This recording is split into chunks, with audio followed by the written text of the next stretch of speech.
This is the 32D standard sports bra PDF pattern preview, starting with the cover page, which also has a test square so you can confirm you've printed your pattern correctly.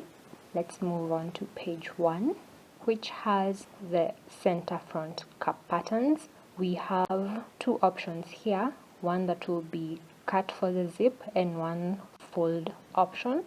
This is so you can make a pull-on style sports bra or a zip front sports bra.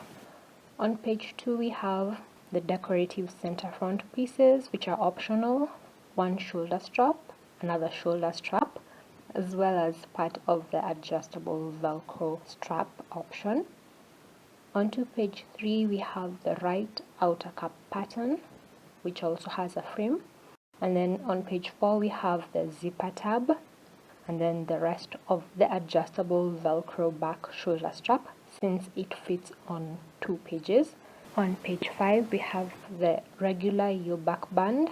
I've also included a cutting checklist and a sewing steps PDF so that you have a guide when you're working on your sports bra. Check out the pattern, it's absolutely free. It will be linked in the description box below.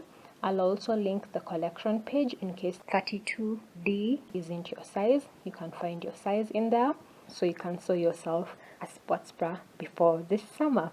Come back tomorrow for the next pattern drop. Thank you for watching, and I'll see you in the next one. Bye!